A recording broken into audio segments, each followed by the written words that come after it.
What up? Welcome back to another video. Now, I know we all come on here to know and talk about the most Harley Davidson news and everything we love about Harley Davidson. Well, me in particular, talk about myself right now. But at times we don't talk about maybe what we don't like, you know? Sometimes certain bikes that are not for us, right? Now, today's discussion is gonna be about that. What are the Harley Davidson bikes that are just not for me? Now, before we dive deep into the conversation, let me just start off by saying that the reason why I have chosen these bikes is not because I think they're a shitty product or ugly. It's just simply because they're just not for me. In fact, I actually like the way some of these bikes actually look. I think they look awesome, but for me, they're just not for me. I love to see these bikes out in the wild. I think they're awesome, and some of them have a lot of rich history in them. Well, one in particular.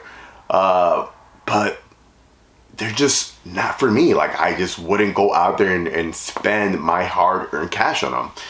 So we'll go through that, and then towards the end of the video, we'll do some honorable mentions of what other bikes I would buy on the Harley Davidson lineup. Now, I think first we should start with probably one of the most popular bikes in Harley Davidson's history, which is the Fat Boy. I mean, this bike has been super popular since the early 90s, and obviously we have a lot to thank to the Terminator for that, because he made the bike kind of into this huge icon in the Terminator movie. Super cool. But in particular, today's modern take on the Fat Boy, which in my opinion is an absolute beauty. I think that bike looks awesome. It looks great. Everything about it is just different. It's in its own spectrum, its own platform, you could say. It's just something, I don't know, everything about it. The wheels on the bike look awesome. The rear tire, that's pretty cool. The badging on the tanks, pretty awesome. Just the overall design language of the bike, the lines, the way it looks awesome. It's a really cool looking bike. But why is that bike on the list, you might ask, after saying all these great things about it? It's just not for me. Like, I just wouldn't buy that bike. Me being an owner of this lowrider ST, this is my type of riding style right here. The type of riding I like to do. That rear tire is just not for me. I just can't. Would I want to get on one and maybe go on a ride one day? Sure, whatever. I've taken the bike out quite a few times. I've spent some time on it. It's just not for me. Like, I don't know. the whole muscular look of that bike, the stance, it's just it doesn't fit my profile, you could say, if that makes any sense. It's not my cup of tea. Now, do I love looking at that bike every time I see one? Yes, and I'll tell you, every time, even every time I step into a dealership, I stop by, I'm like, damn, that Fat Boy looks pretty good. But would I go out and spend my hard-earned cash on one? No. So, sorry. This bike is amongst one of the most popular bikes in the European market. Like, I don't know what it is about the Europeans, but they love these bikes. Now, we're gonna go into the second one, which is kind of similar to it, which is the Breakout. To me, the Breakout is just like part two of the Fat Boy in a way, kind of. I mean, it doesn't have the wheels that the Fat Boy has, but it does have a super wide rear wheel, just like the Fat Boy when it comes to dimensions. But obviously the design language on that is way different. A few things that are way different on the bike. Another bike very similar to the Fat Boy. It's just not for me. Once again, very popular in the European market, in the Asian market as well. Just not for me. It's a bike that kind of, I look at, I'm like, hey, you know, it's a nice looking bike, but off the bat, no, never wanted one. Not interested. I don't think I ever will be interested in one. But for those of you guys who own these bikes, awesome. Like, enjoy them. If you have them, it's because you want them and you think they're great. So with that being said, a lot of you guys might be Fat Boy or Breakout riders, owners. It's just my opinion. Take it with a grain of salt. we'll keep going because there's some other bikes that might be controversial now too. I got 2 more, right? And that, well, 3 more actually. The next one is the Harley Davidson Sportster, the Nightster. I think it's a really cool bike. Spent a lot of time on that bike, riding it through the canyons in California.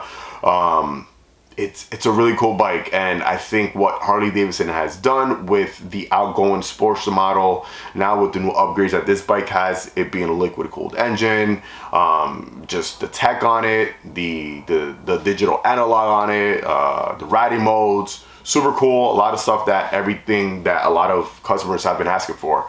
But me per se, would I buy that bike? No. I think it's an absolute awesome bike. I think for anyone getting into the Harley Davidson market, looking for a small cruiser, I think that's the bike for them. It's really cool. It's obviously one of the cheaper price points when it comes to the Harley Davidson lineup.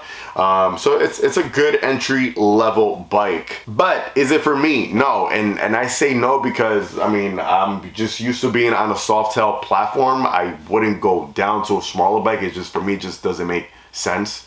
As a secondary bike, no. I think as a secondary bike, I would just do something totally different, like a Pan America, or even like a Heritage. With that being said, I think the Sportster Nightster is an awesome bike. If you are in the market for a smaller bike, an entry-level Harley Davidson, that's the bike for you. Really cool, just not for me.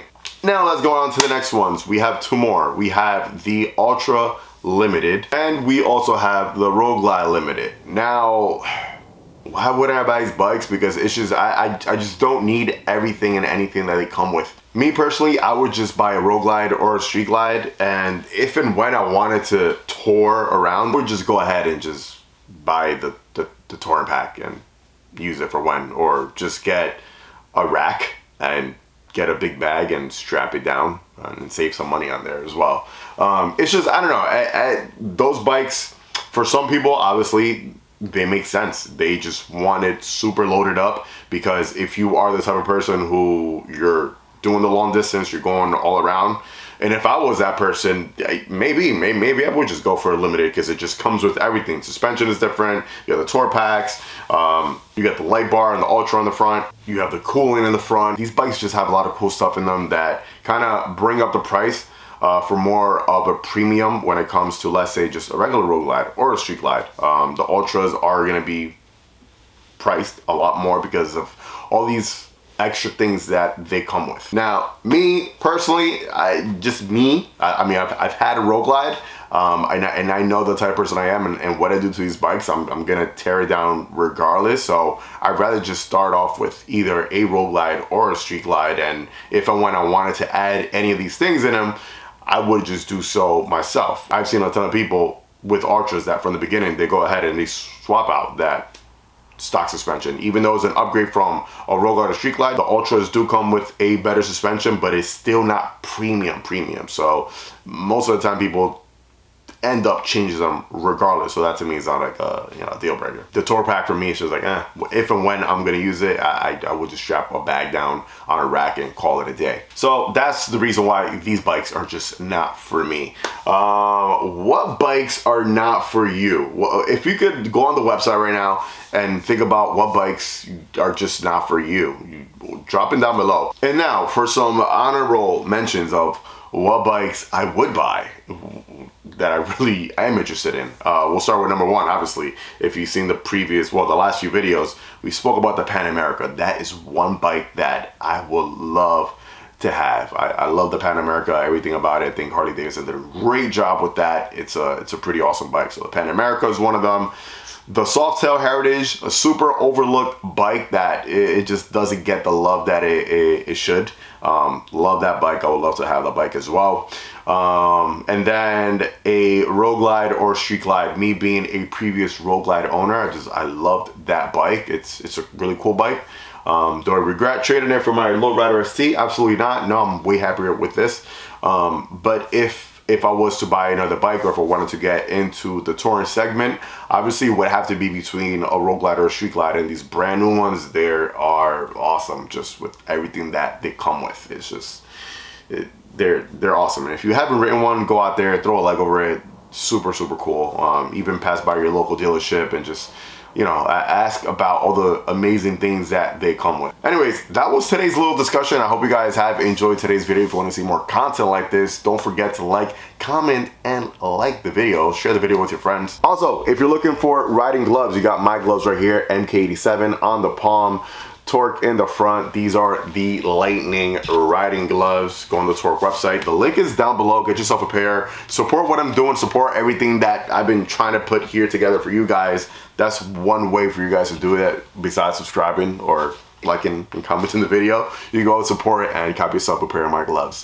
Anyways, that's gonna be it. Drop all your thoughts and your comments down below. I'm eager to know what bikes are for you, what bikes are not for you, and reasons why. So tune in, let's get to it. Thanks for watching. Like always, let the force be with you. Ride safe and enjoy the ride, baby. Peace.